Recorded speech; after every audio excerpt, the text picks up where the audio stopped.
예전에 금요 예배를 한번 드리는데 저희 교회 성도님의 친구분이 저희 교회에 한번 오셨어요. 주일은 자기 교회 가야 되니까 금요 예배 한번 오셨어요. 그래가지고 우리 교회에 처음 와봐가지고 이제 자기 교회가 머니까 가까운데 교회를 찾으려고 한번 와봤었는데 금요 철야 예배 때 우린 예배 마치고 나서 이제 불을 끄지 않습니까? 불을 끄고 나서 각자 개인 기도를 하고 또 성도님들 몇 분이 앞에 나와서 막 기도를 하는데 불 끄고 사람들이 앞에 나와서 쭉 하면서 기도하니까 이분이 갑자기 무서워졌대요. 이게 뭔가 그래가지고 도망갔대요. 그리고서 다시는 우리 교회 모습을 보이지 않았습니다. 불 끄고 기도하는 그런 모습을 처음 보는 모양입니다. 아마 그런 모습을 처음 봤기 때문에 그런 것에 대한 두려움이 좀 있었던 것 같아요. 사람은 누구나 처음 대하는 것에 대한 두려움이 있습니다. 그리고 좀 뭔가 익숙해지면 편안하죠. 저희 교회 초창기 때는 성도님들이 이제 여기저기서 이제 다른 교회 다니다가 오신 분들이 많아가지고 이렇게 했으면 좋겠다, 저렇게 했으면 좋겠다 그런 요구 사항들이 있었습니다. 어떤 성도님들은 새벽 예배 때 주일 예배처럼 이렇게 사회자가 인도를 하고 그러면 통성 기도를 새벽 예배 때 같이 했으면 좋겠다고 하는 그런 분도 계셨습니다. 우리는 새벽 예배 때 역시 똑같이 불 끄고 각자 기도하는 그런 시간을 갖지 않습니까? 특세 때는 우리가 한 번씩 통성 기도하는 시간을 갖지만 어떤 분들은 묵상 기도에 익숙하신 분들도 있고 어떤 분들은 통성 기도에 익숙하신 분들도 있고 그렇습니다. 또 음악 소리가 너무 크면 또 기도에 방해가 된다는 분들도 있고 또 음악 소리가 너무 작으면 내가 소리내서 기도하는데 음악 소리가 좀 컸으면 좋겠다 하는 분들도 있고 하여튼간 사람들은 굉장히 다양한 형태의 신앙을 갖고 있습니다. 그런데 문제는 우리가 그것을 가지고 옳고 그름을 판단한다는 것입니다. 옳고 그름을 판단하는데 이것은 왜 옳고 이것은 왜 옳지 않고 나름대로의 어떤 연구가 있고 이론적인 근거가 있고 그런 것도 아니고 그냥 단순히 내가 익숙한 것은 당연히 옳은 것, 내가 처음 해보는 것은 옳지 않은 것 그렇게 판단하는 경우가 많습니다. 교회도 그렇습니다. 개인적으로도 그렇지만 교회도 교회마다 형태가 많이 다르지 않습니까? 이제 다음 달이면은 고난 주간이 있고 부활절이 있는데 우리는 부활절마다 성도님들에게 침례식을 줍니다. 침례식을 거행하라 하죠. 안 받으신 분들 그리고 우리 교회 처음 등록해가지고 이제 새가족반 막 하고 계신 분들이 있어가지고 침례 받으라고 했더니 그 말 듣고 교회를 떠나신 분이 또 계세요. 보통 성경에는 이제 세례라고 써 있는데 침례라고 하니까 굉장히 부담스러웠던 것 같아요. 근데 성경에 왜 세례라고 돼 있는데 왜 침례라고 하느냐? 그건 사실 번역상의 문제거든요. 처음에 침례교회에서 번역을 했으면 침례라고 번역을 했을 거예요. 근데 장로교회에서 번역을 했기 때문에 이게 세례라고 되어 있는 것이죠. 또 이단 교회들 가운데 또 유독 이상하게 또 침례교회가 많아서 문제가 되기도 합니다. 그런데 진짜 침례교회 중에는 굉장히 보수적인 교회도 있습니다. 그리고 미국에는 장로교단보다 침례교단이 오히려 더 많죠. 그래서 사실은 교회 문제도 성경 번역의 문제도 이런 것들이 우리에게 익숙하지 않으면 굉장히 거부감을 많이 느끼게 됩니다. 초대교회 때 무슨 교단이 있었겠어요? 사도들이 모여서 예배를 드리고 가는 곳마다 교회를 세우고 그랬을 때 초대교회는 교단이란 게 없었어요. 혹시 고린도 교회가 어느 교단에 속했는지 아세요? 갈라디아 교회가 어느 교단에 속했는지 혹시 아시는 분 계세요? 교단이 없었어요. 근데 우리가 전도를 하다가 보면은 사람들이 대개 묻는 게 교단 문제예요. 어느 교단입니까? 그러면은 저희 독립교회 연합회 소속입니다. 그러면은 얼굴을 싹 돌려요. 그리고 이제 말을 끊어요. 이제 더 이상 대화하고 싶지 않다 이거죠. 그리고 전도할 때뿐만 아니라 우리 교회 가끔 이제 방문하시는 분들도 계세요. 방문을 하셔가지고 교회를 이렇게 쭉 한번 둘러보고 제일 먼저 묻는 질문이 어느 교단이에요? 주보를 봐도 안 나와 있거든요. 그래서 우리는 독립교회 연합회 소속입니다. 그러면은 안녕히 계세요. 그리고서 뒤돌아서 갑니다. 그런 분들도 계셨어요. 요즘은 조금 나아지기는 했지만 초창기에는 아주 심했던 것이죠. 우리가 생각해 보면 성경에는 그런 교단 문제가 전혀 언급되어 있지 않습니다. 그런데 우리는 교단에 너무 익숙해 있고, 그래서 장로교회 오래 다니신 분들은 장로교회만 옳은 줄 알아요. 그리고 순복음교회 오래 다니신 분들은 순복음교회만 옳은 줄 알아요. 근데 그거는 우리가 단순히 오래 다녔을 뿐이지 성경에는 어느 교단이 옳다는 이야기가 없습니다. 무엇이 옳고 그름을 따질 때는 성경을 근거로 해서 틀린 것을 발견해내고 틀렸다 그러면 이단으로 우리가 이야기할 수 있지만 단순히 교단 가지고 그렇게 이야기할 수는 없다는 것입니다. 또 예배 형식도 많이 다르죠. 그런데 내용만 진실하다면 형식은 얼마든지 달라질 수도 있을 거라고 생각이 됩니다. 초대교회 때 드리던 예배의 모습은 우리가 지금 드리는 예배의 모습과 많이 다를 겁니다. 그때 무슨 성경이 있었겠습니까? 찬송가가 있었겠습니까? 그때 무슨 사도신경을 암송을 했겠습니까? 그런 것이 전혀 없었을 것입니다. 만약에 우리가 초대교회 가서 그런 예배를 드린다면은 우리 마음속에 이 교회는 이단 아닐까? 그런 생각이 들 수도 아마 있을 겁니다. 제가 어렸을 때 어머니 따라서 교회를 몇 번 다녀본 적이 있었어요. 어머니가 다니시던 교회, 저는 뭐 교회를 다니던 것도 아니고. 근데 그 교회 가면은 의자가 없어요. 맨바닥에 그냥 방석 깔고 앉는 것이었습니다. 근데 저는 지금도 인상적인 게 사람들이 앞에서부터 차곡차곡 이렇게 앉는데 그 딱 줄 맞춰서 방석을 줄 맞춰서 놓는 것이죠. 그래서 그렇게 앉는데 놀랍게도 가운데 선 하나 그어진 것처럼 이쪽에는 남자, 이쪽에는 여자 딱 갈라져서 그렇게 예배를 드리더라고요. 그 교회에서 만약에 우리처럼 이렇게 남녀가 섞여서 예배를 드리면 그 교회는 굉장히 틀린 것이라고 생각을 했겠죠. 교회들마다 예배 드리는 모습도 많이 다를 것입니다. 사람들은 뭔가 새로운 시도를 하면서도 자기가 익숙한 방법으로 시도를 하려고 합니다. 선교지에 선교사님들이 가서 교회를 개척하지 않습니까? 그런데 교회를 개척하는데 선교사님들은 꼭 자기 교단의 교회를 세우려고 하는 경향이 있어요. 물론 교단에서 파송된 거라면 그거는 뭐 당연한 거라고 생각하고 그거는 그렇게 큰 문제가 되는 것이 아니라고 생각이 됩니다. 그런데 예배 형식도 자기가 한국에서 드리던 그 예배 형식 그대로 선교지에 갖고 와서 선교지에서 예배를 그렇게 만들려고 해요. 그래가지고 어떤 선교사님이 선교지에 와서 이제 예배 전도를 해가지고 우리가 예배를 드립시다 해가지고 교회를 드디어 건축을 했어요. 교회를 건축을 하고서 이제 그 건축된 교회에서 첫 예배를 드리는데 선교사님이 한국에서 가져온 아주 보물 같은 게 있었어요. 내가 이거를 꼭 한번 써봤으면 좋겠다. 그게 뭐냐면 종이었어요. 종. 아시죠? 이렇게 땡 하고 누르면 땡소리 나는 종. 그 땡소리 나면 이제 기도를 멈추든지 뭔가 이제 바뀌는 거예요. 그래가지고 우리 성도들에게 이 종을 보여줘야 되겠다 생각을 해가지고 예배 시간에 이제 예배 시작을 알리는 종을 땡 울렸어요. 성도들이 어떻게 할게요? 그냥 멀뚱멀뚱 선교사님을 쳐다보고 이게 뭐지? 그렇게 하고 선교사님을 쳐다봤다는 거예요. 이제 처음 들어보는 종소리이기 때문에 그런 것입니다. 성도님들도 자기가 익숙했던 그런 예배의 스타일이 있어요. 어떤 성도님들은 예배를 마칠 때 주기도문으로 마치지 않으면 예배를 드린 것 같지 않다. 그런 말씀을 하시는 분도 계셨습니다.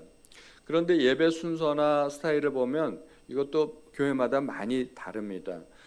요즘은 트렌드가 설교하기 전에 광고를 앞에 먼저 하는 게 좀 트렌드인 것 같더라고요. 제가 다른 교회를 가보니까 예전에는 다 광고를 예배 마치고 했었는데 우리는 지금까지 그렇게 하고 있는데 요즘은 광고를 앞에서 하는 그런 교회들이 많이 늘어나고 있어요.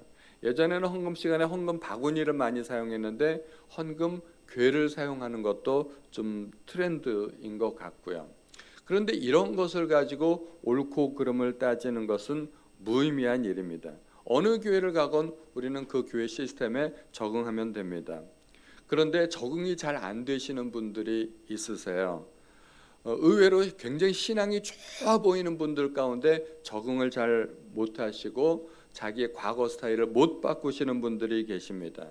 대개 신앙 연륜이 오래될수록 한 교회 오래 다니신 분일수록 또 연세가 많을수록 잘 못 바꿉니다. 물론 이해가 되기는 합니다. 충분히 그럴 수 있죠. 두려움 때문일 수도 있고 그렇지만 나에게 익숙하지 않은 것은 옳지 않은 것이다라고 여겨버릴 수도 있기 때문입니다. 그것은 편견이죠. 신앙에도 얼마든지 편견이 있을 수 있다는 것입니다. 예배는 이래야 된다 하는 고정관념들이 있습니다. 성경이 번역이 조금 바뀌면서 우리가 쓰고 있는 것은 개역 개정 성경이잖아요. 예전엔 개역 한글판이 있었는데 워낙 조선시대 번역이 돼가지고 언어가 어려운 게 많아가지고 성서 공회에서 새번역 성경을 만들었어요. 새번역 성경은 워낙 파격적이죠. 그래가지고 교회들마다 그걸 받아들이지 못한 거예요. 그래가지고 이 새번역 성경에 적응이 잘 안 되는구나 그래가지고 번역을 조금만 했어요. 그래서 나온 게 공동 개역 개정이죠. 개역 개정 나오기 전에 새번역이 먼저 있긴 있었는데 그게 받아들여지지 않았던 것이죠. 성경이 번역되면서 이제 찬송가도 바뀌고 그래서 어쩔 수 없이 우리가 개역 개정 성경을 받아들이고 주기도문이나 그리고 사도신경도 우리가 새번역을 우리가 쓰고 있지 않습니까? 그런데 주기도문이나 사도신경조차도 새번역을 사용하기에 굉장히 어려운 교회들이 있어요. 오래된 교회들일수록 그런 것들을 잘 못 바꾸는 것이죠. 그래서 사실은 바꾸는 게 옳은 것도 아니고 안 바꾸는 게 옳은 것도 아니고 그런데 그것을 가지고 옳고 그름을 판단하면 안 될 것입니다. 다만 익숙하지 않을 뿐이죠. 오늘 본문에서 보니까 하나님은 아브라함에게 나타나자마자 하시는 말씀이 너는 너의 고향과 친척과 아버지의 집을 떠나라 말씀하십니다. 다짜고짜 무조건 떠나라 말씀을 하시는 것이죠. 그리고 그 이후에 약속을 주시지 않습니까? 고향과 친척과 아버지의 집을 떠나라 하는데 그것을 조금 더 해석해서 말씀드리면 익숙했던 모든 환경으로부터 떠나라 하는 것입니다. 낯선 곳으로 가라 하는 것입니다. 내가 늘 만나던 그 사람들을 떠나고 생전 처음 보는 사람들을 이제 만나라 하는 것입니다. 내가 익숙했던 땅을 떠나서 생전 처음 가보는 곳으로 가보라 하는 것입니다. 아브라함은 하나님의 말씀에 순종했고 그리고 히브리서 기자는 아브라함이 갈 바를 알지 못하고 떠났다고 이야기하면서 그의 믿음을 칭찬하고 있습니다. 그것이 아브라함의 믿음이었습니다. 믿음에 관해서는 굉장히 여러 가지 모습이 있고 해석도 다양할 수 있기 때문에 믿음에 관해서는 굉장히 많은 공부가 필요합니다. 그리고 신앙생활 하는데 가장 필요한 덕목 가운데 하나가 믿음입니다. 예수님은 제자들의 믿음 없음을 책망하셨습니다. 그들의 무능력이나 게으름을 책망하지 않으셨습니다. 예수님께서 칭찬하신 것도 믿음이었죠. 이방인 가운데 이만한 믿음을 만나본 적이 없다. 이렇게 칭찬하셨습니다. 착한 것 때문에 칭찬하신 적이 없는 것 같아요. 우리는 믿음을 키워야 됩니다. 믿음이 중요합니다. 큰 믿음, 좋은 믿음 갖고 있으면 예수님께서 칭찬하시고 기뻐하시겠죠. 그런데 우리가 좋은 믿음을 갖기 전에 우리가 좋은 믿음을 가지려면 믿음에 대한 정의가 먼저 있어야 됩니다. 믿음은 이러이러한 것이다 또는 이러이러하게 하는 것이다 하는 정의가 있어야 됩니다. 그 정의가 있어야 그것을 따라갈 수가 있습니다. 예를 들어서 믿음은 감사하는 것이다 라고 정의를 할 때 우리는 감사하려고 노력할 거예요. 믿음이 감사하는 거기 때문에. 또 내가 감사하지 못한 모습을 보면서, 내가 나도 모르게 원망 불평하는 모습을 보면서 내가 믿음이 없구나, 이렇게 생각할 수 있을 것입니다. 그래서 더 감사하려고 노력을 하겠죠. 또 믿음은 실천하는 것이다, 이렇게 생각을 하고 있는 분들은 어떻게 해서든지 자기가 알고 있는 것을 실천하기 위해서 노력할 것입니다. 알고는 있지만 행동하지 않는 자기의 모습을 보면서 자책을 하고 내가 믿음을 더 키워야 되겠다, 이렇게 생각할 수 있겠죠. 그래서 우리는 나름대로의 믿음에 대한 정의를 갖고 있어야 됩니다. 믿음을 한마디로 정의하기는 힘듭니다. 그러나 나름대로 내가 생각하기에 믿음은 이러한 것이다 라고 생각을 할 수는 있는 것이죠. 산봉우리가 어디에 있는지를 알아야 그 산봉우리를 오르기 위해서 등산로를 찾을 수 있으실 것입니다. 목표 자체가 없으면 방황하게 되고 그냥 대충 신앙생활을 하게 됩니다. 내가 이 정도면 잘하고 있지라고 착각하게 됩니다. 그래서 나름대로 믿음에 대한 정의를 한 번씩 내려보시기 바랍니다. 오늘 본문을 통해서 저는 믿음은 하나님의 명령에 순종하는 것이라고 한번 생각해 보았습니다. 그 말이 일리가 있죠. 아브라함은 하나님의 말씀을 따라갔다고 하기 때문입니다. 그런데 아브라함이 나중에 이삭을 또 하나님 앞에 바치지 않습니까? 그 대목에서는 믿음을 나의 가장 소중한 것을 하나님께 바치는 것, 그렇게 정의할 수도 있습니다.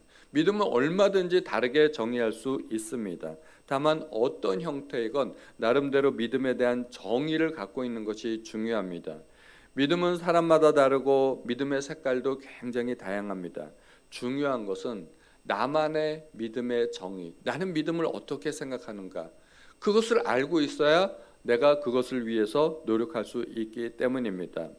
저는 오늘 본문에서 또 한 가지 믿음의 정의를 생각해 봤습니다. 믿음은 떠나는 것이라고 생각했습니다. 하나님은 아브라함에게 친척과 그리고 고향과 아버지의 집을 떠나라고 말씀하셨습니다. 익숙하고 안락한 삶을 떠나 새로운 땅에 도전하고 모험하라는 것입니다. 나에게 편안했던 것, 익숙했던 것, 그런 모든 것으로부터 떠나라는 것입니다. 아브라함 당시에 고향과 친척과 아버지의 집을 떠나는 것은 대단히 위험한 일이었습니다. 오늘날 우리가 단순히 이사 가는 것, 이민 가는 것, 그 정도의 것이 아닙니다. 애굽에 가서는 자기 아내를 누이라고 속여야 할 만큼, 자기의 목숨이 아내 때문에 위태로울 수도 있다고 생각할 만큼 그것은 굉장히 위험한 일이었고 안전이 위협받는 일이었습니다. 그런데 아브라함은 그렇게 했던 것이죠. 그게 왜 대단한 일인가? 대부분의 사람들은 현재 자기의 상태에 안주하기를 원합니다. 그 상태가 좋다는 것입니다. 이 정도면 문제가 없다고 생각합니다. 그렇게 현실에 안주해버리는 것, 무사안일주의, 고정관념, 이런 것들은 믿음의 큰 방해꾼이 될 수가 있습니다. 지금까지 내가 이렇게 살았는데, 별 문제가 없었는데 그렇게만 하면 잘하는 것 아닌가라고 착각할 수 있습니다. 지금 여기가 좋사오니, 그렇게 생각하면 믿음이 부족한 것입니다. 현실 안주와 고정관념은 얼마나 무서운 것일까요? 나의 삶의 태도를 바꾸고자 하는데 바뀌지 않는 원인이 바로 그런 것들 때문입니다. 사람들은 자기를 중심으로 옳고 그름을 판단합니다. 내가 진보면 진보가 옳다고 생각하고 내가 보수면 보수가 옳다고 생각을 합니다. 그런데 두 가지 모두 있어야 되는 것이죠. 피아노에는 흰 건반도 있고 검은 건반도 있는데 두 가지 모두 있어야 피아노라고 할 수가 있습니다. 흰 것만 가지고는 음악을 제대로 연주할 수가 없는 것이죠. 그러므로 믿음으로 살기 위해서는 이 정도면 충분하다는 생각을 먼저 버려야 됩니다. 뭔가 새로운 시도를 한 번쯤은 해봐야 되는 것입니다. 박차고 앉은 자리를 떠나 일어나야 성장이 이루어집니다. 앉은 자리를 박차고 일어나야 됩니다. 믿음은 어느 날 갑자기 생기는 것이 아니라 부단한 연습과 노력을 해야 됩니다. 한 걸음 한 걸음 이루어지는 것입니다. 교회에서 아무리 행사를 하고 특세를 가져도 안 나오는 사람은 여전히 안 나옵니다. 그분들의 마음속에는 멀리 계신 분들은 제외, 멀리 계신 분들은 여기에 나올 수가 없는 분들이 계시죠. 물론 온라인으로 참여할 수도 있는데 어떤 분들은 이렇게 생각하는 분들이 있어요. 나는 주일 예배만 나오면 충분해. 그럼 그분들은 그 생각 때문에 더 이상의 어떤 도전도 하지 않습니다. 몸이 안 되는 게 아니라 사실은 마음이 없는 거예요. 마음만 있으면 얼마든지 우리가 도전할 수 있습니다. 주일 예배에 나오는 것으로 자기의 의무를 다했다 생각하면 더 이상의 모험과 도전을 사양하게 됩니다. 시도하지 않게 됩니다.